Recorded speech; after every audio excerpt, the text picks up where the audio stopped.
Salut à toi l'investisseur gagnant dans cette nouvelle vidéo, nouvelle étude de cas. On va voir comment Laure a réussi à générer un salaire avec l'immobilier et comment elle a pu se construire, écoute bien, un patrimoine de plus d'1 million d'euros en seulement, j'ai envie de dire, 3 ans.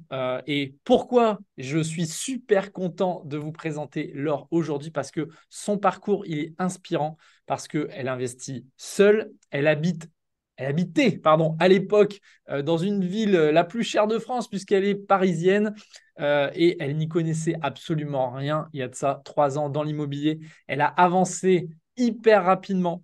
Elle ne se laisse pas paralyser par ses peurs parce que comme on le dit souvent avec Manu, il faut avoir peur et le faire quand même. Et ben, vous allez voir grâce au parcours de Laure que c'est vraiment une maxime qu'elle applique. On a aussi le plaisir d'avoir l'énergie, le sourire, la bonne humeur de Laure. Donc, merci à toi d'accepter de raconter ton histoire. Et pour ceux qui ne te connaissent pas, eh bien, est-ce que tu peux te présenter, Laure? Merci Simon, c'est hyper gentil. C'est sincère. Alors, du coup, je m'appelle Laure, j'ai 39 ans maintenant. Oh là là, ça passe si vite. Effectivement, comme tu l'as dit, j'ai habité Paris pendant 13 ans et j'ai commencé l'investissement immobilier en 2020 lorsque je suis tombée sur une de vos vidéos avec toi et Manu. Ouais. C'était sur Facebook. Et du coup, je me suis dit, bon, bah, il y a d'autres personnes qui les suivent que je connais dans mon réseau. C'est vrai que Ah, il y ça avait me... d'autres personnes à toi qui nous connaissaient? Qui vous connaissaient dans le réseau, qui vous suivaient, je crois pas qu'il y en ait qui aient suivi vos investissements, enfin le mastermind en tout cas. Le Mais masterclass? le masterclass, pardon. Hmm. Mais moi, en fait, c'est comme ça que je suis arrivée vers Ok. vous. Et je me suis dit, bon, il y a d'autres personnes qui vous suivent. C'est qu'à minima, je crois que j'avais dû faire mon petit benchmark, mais pas beaucoup. 3, 4 personnes et j'ai regardé et en fait vous étiez les seuls qui proposaient une vision différenciante pour moi, à savoir l'investissement sur les immeubles de rapport pour pouvoir avancer plus vite. Et puis la manière dont c'était expliqué, c'est-à-dire que effectivement il y a une certaine limitation du risque lorsqu'on investit sur plusieurs lots, ça permet de se dire bah, en termes de gestion, bah, potentiellement j'ai moins de risques. Hmm. J'ai pu avancer plus vite. Bon, bah, c'était des choses qui me semblaient plutôt pertinentes. C'est comme ça que j'ai commencé dans l'immobilier. Ok. Et Voilà. pourquoi du coup, tu voulais justement investir dans l'immobilier? Alors, je, je pense que j'ai un profil relativement standard dans le sens où j'étais et je suis encore pour le moment dans le salariat. Et Mhm. j'avais travaillé dans des grandes boîtes puis pendant quoi, à peu près 8 ans. Et puis, je voulais que les choses bougent un petit peu. J'ai bossé dans des beaucoup plus petites boîtes. Et là, j'ai connu une certaine précarité en termes de paiement de mon salaire. Et je me suis dit que ça commençait à être un petit peu pénible pour moi que de ne dépendre que d'une seule source de revenus. Et ce qui m'a motivée vraiment à passer à l'action et donc à m'inscrire au masterclass, c'était de me dire, bah, au moins, c'est clair que je gagne des sous avec mon salaire. Par contre, en fait, j'en fais rien aujourd'hui ou rien qui me rapporte. Et si en investissant je peux me sécuriser sur des revenus complémentaires et des revenus à terme alternatifs, Ouais. auquel cas, autant m'inscrire et comme ça, je ne dépendrai plus que d'une seule source de revenus à court terme, ce qui va me donner une certaine liberté aussi par la suite. Voilà Ok, pourquoi.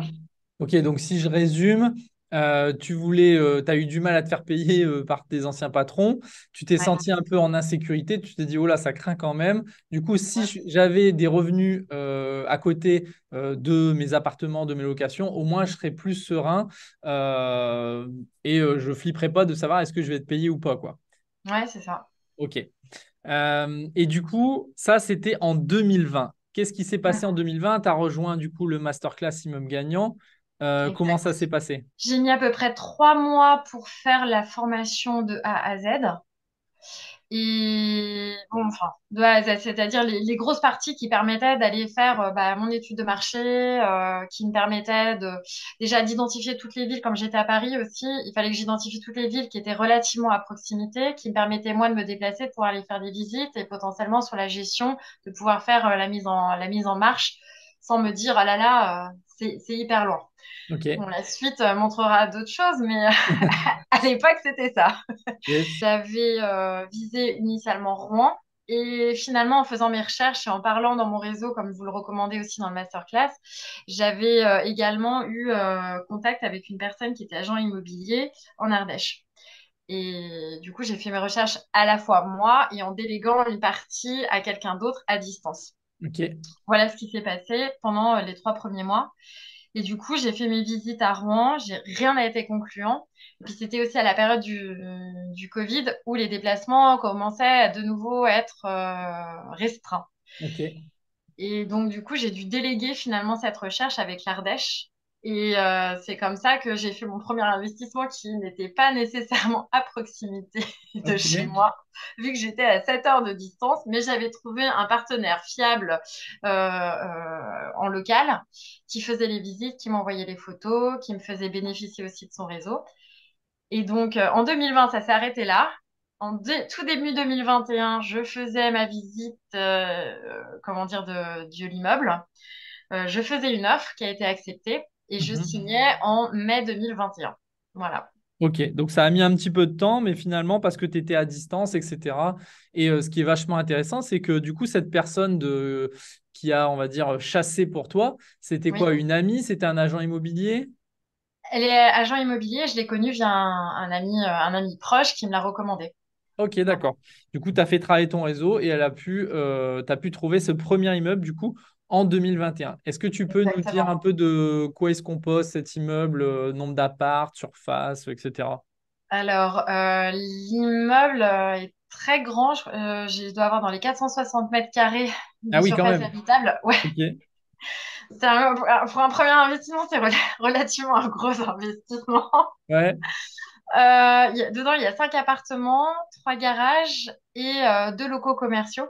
Ah oui, tu as du local commercial aussi, je me souvenais plus de ça. C'est ça, mais qui sont pas aujourd'hui aménagés en locaux commerciaux. Du coup, je les utilise en plus comme entrepôt pour des gens qui souhaiteraient louer et avoir du stockage complémentaire. Ah oui, d'accord. Ok, comme un peu des Voilà. garages, quoi, du box. Ok, Ouais, voilà, c'est ça, ça exactement. marche.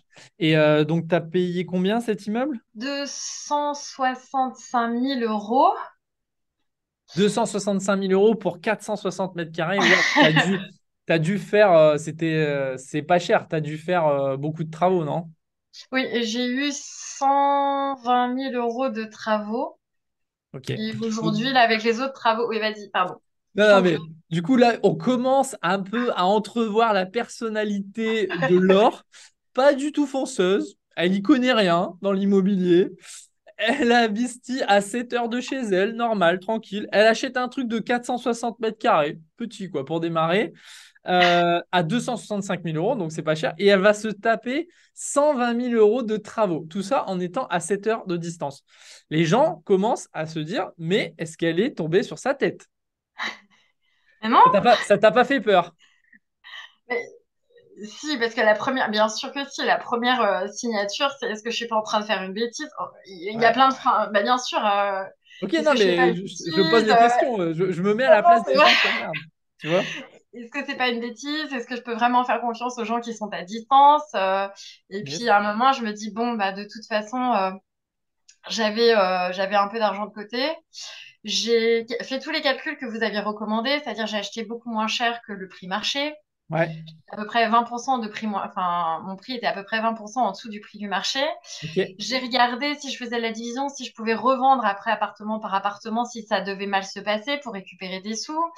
J'avais fait aussi mon étude de marché locatif. Je crois que je dois avoir sur mon emprunt, je dois avoir à peu près 50%, 60%, comment dire, de Oui, ratio entre. la Ouais, c'est ça, mensualité de crédit représente que 50% du total des loyers. Justement, c'est ça, ton total, donc en gros, si je résume, tu as quand même fait, tu as bien suivi les conseils et puis tu as c'est sécurisé ça, ton projet. c'est ça. Du coup, ça te ramène combien en loyer cet immeuble aujourd'hui? 36 000 euros. Ok, 36 000 €. Donc ça t'a coûté 385 000 € au total.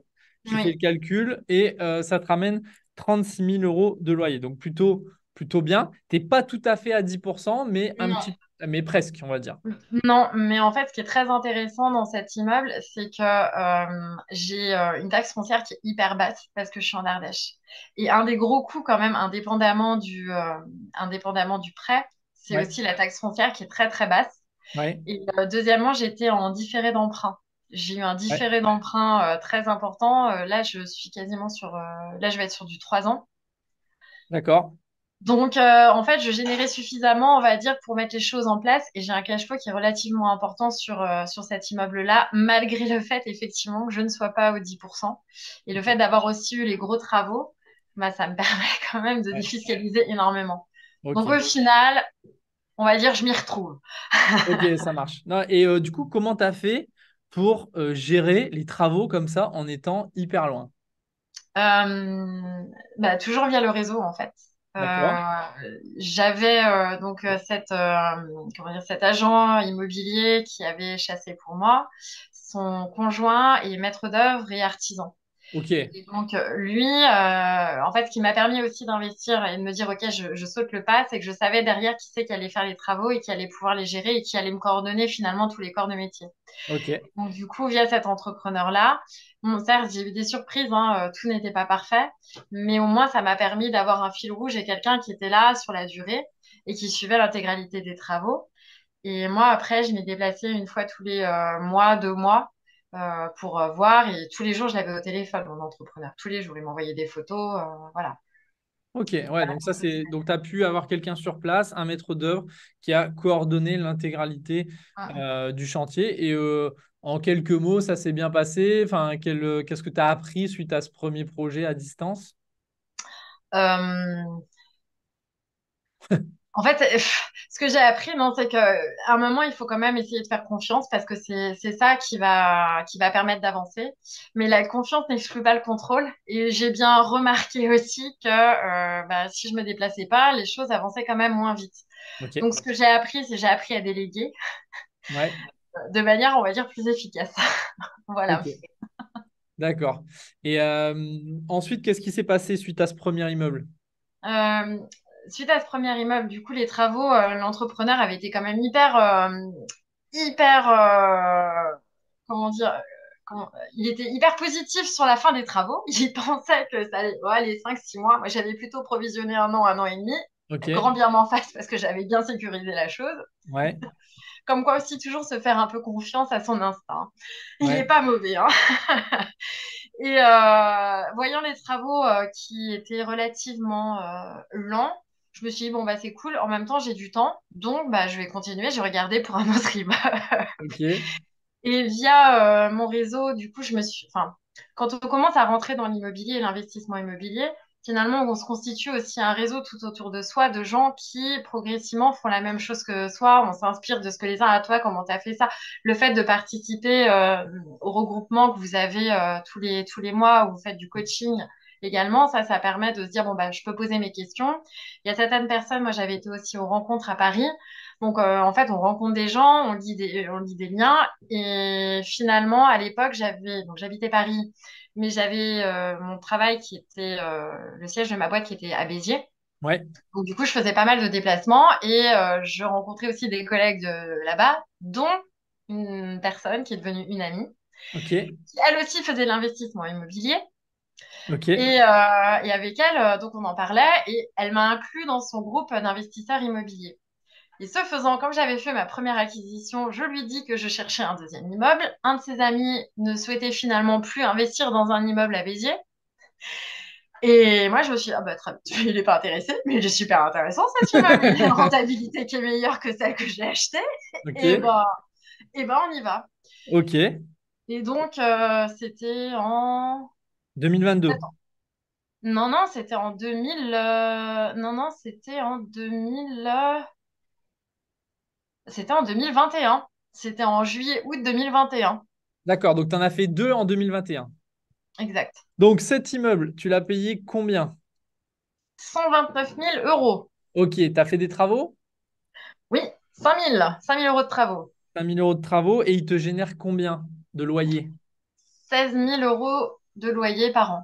Ok. Du coup, ça fait une rentabilité de presque 12%, ce qui est plutôt super bien. Ensuite, j'ai Ouais. recherché sur le Bon Coin. Là, entre-temps, bah, j'avais ma très très bonne amie qui a fait les visites pour moi à Béziers. Ça m'a évité de m'y déplacer.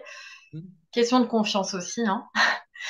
Et j'ai l'agence immobilière qui m'a rappelé en me disant, Laure, je crois qu'on a trouvé un super produit pour toi. Ok. Et donc, du coup, là, j'y suis allée. J'ai visité et effectivement, c'était un bon produit. J'ai négocié, c'est pas passé. Et puis finalement, 2 mois après, donc ça m'amène quoi à octobre 2022. Mhm. Là, je faisais les offres qui étaient finalement acceptées. Je signais dans la foulée les compromis. Et là, j'ai mis pas mal de temps à obtenir mes prêts Ok. parce que bah, les taux augmentaient. Et Mhm. du coup, j'ai fait une acquisition en doublon de 2 bâtiments, donc de 2 immeubles. Un de nouveau à Béziers et un à proximité de Béziers.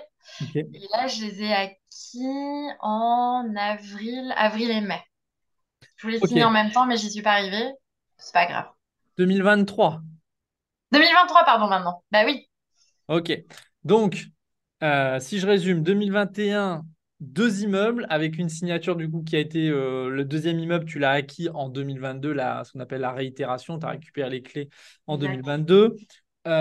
Tu t'ennuyais, étant très actif, tu t'es dit, tiens, allez, je continue de chercher. Et tu as trouvé deux nouveaux immeubles. Ça te génère combien de revenus, on va dire, nets dans ta poche une fois que tu as tout déduit? Entre 1 500 et 1 700 € par mois. Ok, donc ça veut dire qu'aujourd'hui, en 3 ans, à partir du coup de 2021 à 2023, tu as réussi à générer entre 1005 et 1700 euros de revenus nets dans ta poche. Aujourd'hui, qu'est-ce qui, qu'est-ce que ça a changé pour toi du coup d'avoir ces 1700 euros par mois? En fait, je viens juste une étape avant toi, Simon, et après, Ouais. j'ai répondu à ta question si tu Ok, veux bien. bien sûr, vas-y, vas-y. Euh, Avant de parler financièrement, je parlerai surtout d'un point de vue état d'esprit. Ok. Je fais de l'entrepreneuriat. Je me sens beaucoup plus épanouie parce que j'ai des activités qui finalement sont assez diverses entre mon boulot et l'immobilier. Mhm. J'ai rencontré plein de monde avec qui finalement c'est un peu un état d'esprit qu'on partage, où on a envie de faire avancer les choses, on veut se construire un patrimoine, on veut être libre, et pas que financièrement, mais aussi libre de pouvoir faire ce qu'on veut comme activité dans notre vie, de choisir les gens avec lesquels on peut travailler. Du coup, la partie financière n'est qu'une petite partie, j'ai envie de dire, carrément de toutes les portes que ça, en tout cas, à titre personnel, m'a ouvert. Mhm. Et l'aspect purement financier, c'est que voilà, moi j'ai été éduquée dans une famille assez traditionnelle. On fait des études si on peut les faire. Et puis ensuite, ben, on va trouver un bon emploi en salariat. Ensuite, on se trouve quelqu'un avec qui on se marie, on a des enfants. Et du coup, j'ai pas fait ça. Ah, ok. T'as cassé les codes. C'est marrant, c'est un peu. Ça me parle, ce genre de. J'ai continué ensuite après. C'était plus que pour me sécuriser, on va dire, des revenus. C'est pour me dire, et ça, je pense que c'est plus la philosophie de vie, c'est je travaille, que ce soit en salariat, aujourd'hui c'est encore mon cas, ou en entrepreneuriat, et j'espère que ce sera le cas aussi demain.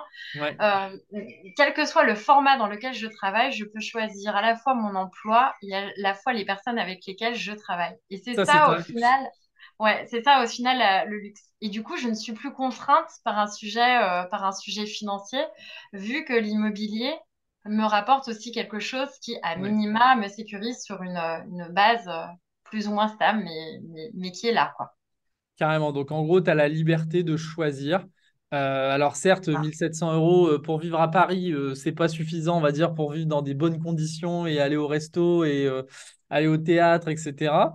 Mais en tout cas, ça te donne une certaine sécurité sur l'avenir et toi, ça t'ouvre des portes parce que si un jour tu veux changer de travail, créer ton entreprise, je sais que tu as beaucoup de projets dans l'écologie, je sais que c'est quelque chose qui te porte beaucoup, eh bien, tu peux le faire, quoi. Exactement. C'est exactement ça. Mais l'immobilier aussi, du coup, parce que je trouve ça aussi hyper intéressant. Et oui, et aussi l'immobilier, bien sûr. En fait, c'est devenu un peu une passion pour toi. Exactement. Ok. Euh, Parle-nous un peu de ce qui s'est passé. Alors, deux points. Premier point sur la partie financement. Comment tu as fait pour faire financer 1 111 000 € de patrimoine immobilier?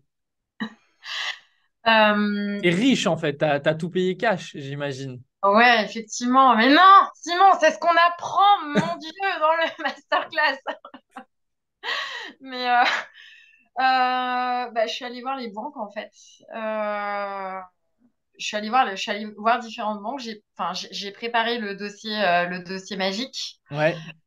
J'ai fait mes études de marché. Je leur ai présenté avec toute l'étude de marché tout ce que j'avais pu trouver et j'ai donné ça en fait aux banquiers. Et c'est vrai que eux, ils ne voient pas souvent ce genre de dossier bien préparé. Le fait qu'ils puissent aussi, comment dire, moi je leur avais donné aussi la liste des partenaires avec lesquels j'allais travailler. Mhm. Je leur avais fait même un planning en leur disant quand est-ce que j'allais avoir besoin de quoi, quand, où, comment. Et donc, du Ok. coup, il fallait que j'ai des différés d'emprunt, bref. Mais là, encore une fois, j'ai fonctionné par réseau, vu que c'est un ami qui m'a mis en relation avec une personne initialement de la Banque Postale pour mon premier investissement. Et quand je lui ai parlé du projet, elle comprenait. Et donc, c'était déjà quelqu'un qui avait déjà la compréhension de l'investissement immobilier et qui plus est, quand elle a regardé le business plan, d'ailleurs on propose dans le dossier, et bien en fait, en fait, elle m'a dit, OK, très bien, bah, on y va. Ok. Et le deuxième, c'était pareil. La banque postale n'était pas assez compétitive par rapport au prix. Et pour le coup, c'était le Crédit Agricole qui m'a financé. Mhm. Et ils ont vu ce que j'avais sur le compte bancaire de la banque postale. Et comme j'étais en différé d'emprunt, j'avais ce qu'il fallait. Donc, bon, en fait, c'était sécurisé, les choses rentraient et autres. Mhm. Finalement, et là, la dernière fois, lorsque j'ai voulu investir et donc financer les deux bâtiments, les deux derniers bâtiments ensemble, je suis retournée voir la banque postale, je suis retournée voir le Crédit Agricole et j'ai fait une troisième banque qui m'a donné, enfin, j'avais plutôt des bons taux et j'étais allée voir aussi un courtier. Et je suis partie avec le LCL et la Banque Postale. Et la Banque Postale m'a dit, mais pourquoi vous financez pas les deux chez nous? Bon, ils ont été un petit peu plus longs. Je m'étais déjà engagée avec le LCL, mais au final, voilà. Le fait d'avoir des revenus qui rentrent, finalement, c'est sécurisant pour une banque de se dire qu'on est en capacité non seulement d'acquérir un bien, mais de sécuriser les revenus derrière. Ok. Et ce qui est marrant aussi, on a beaucoup de questions de femmes aussi qui veulent investir et elles sont seules. Elles disent, ah, mais je suis tout seul, je peux pas, la banque va pas vouloir, etc. Est-ce que ça a été un sujet auprès des banquiers que tu sois seul à investir? Non. Certes, je suis une femme, c'est une donnée, mais pas toute de l'équation. Ah, Et mais du c'est coup, pas j'ai une, fait comme... ce que tu veux dire, je pense, c'est que c'est pas une fatalité. Et Non, voilà, il faut démontrer qu'on est pro, qu'on sait ce qu'on c'est fait. ça, Et voilà, il y a aucun moment, c'est bloquant en fait. c'est ça. Moi, je connais la réponse. Je veux juste que tu Tu veux l'expliques me en dire fait la aux réponse? gens, aux femmes qui sont derrière leur écran, qui sont en train de te regarder, qui se disent waouh, mais comment elle a fait? C'est trop bien, je veux faire pareil en fait. Et qui se mettent en fait tout simplement, c'est juste des croyances limitantes. C'est Mhm. souvent ça. Pourquoi on ne réussit pas? Pourquoi on n'atteint pas ses objectifs? C'est pas parce que c'est pas possible. C'est juste parce qu'on s'en croit pas capable. On n'a pas assez confiance en soi. Parfois aussi, il faut des connaissances. Hein, on va pas s'en cacher. Il faut savoir faire les choses et tout. Mais c'est souvent une question d'avoir confiance en soi pour pouvoir faire ce qu'il faut en fait. En 2022, du coup, il y a un événement fort qui est arrivé dans ta vie dont tu n'as pas parlé quand même, c'est que tu as rejoint le mastermind. Oui, c'est vrai. Pardon, Alors, autant pour moi. Oui. est-ce que tu peux nous dire pourquoi tu as rejoint le mastermind? Mais justement, pour accélérer, j'en avais marre, ça bougeait pas assez vite. Ok. Et pour moi, enfin, le mastermind, c'était une manière de faire de nouveau partie d'un réseau Ouais. avec des gens qui avaient exactement la même ambition, le même état d'esprit que moi. Mais après, chacun est à son niveau, chacun a avancé dans diverses directions, mais à minima, au niveau global, on avait le même état d'esprit on fait avancer les choses, on va trouver des solutions, on ne se laisse pas abattre, et puis on est ensemble et on avance, quoi.